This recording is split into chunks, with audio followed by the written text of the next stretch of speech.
Today we come back more and more than yesterday to the truest part of you.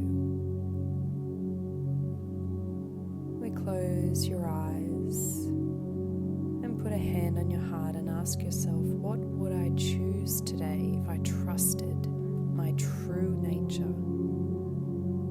What would I do if I didn't need anyone's permission? There's a part of you, a quiet, wise, deeply alive part of you that knows exactly who you are and what you want.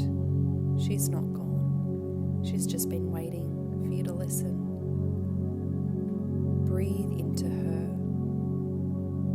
Let her guide you today. Let her speak louder than any fear you have. Because you were never meant to live on autopilot here. You were meant to live in full alignment with who you really are. Today's affirmation for you. Today I lead with my true self.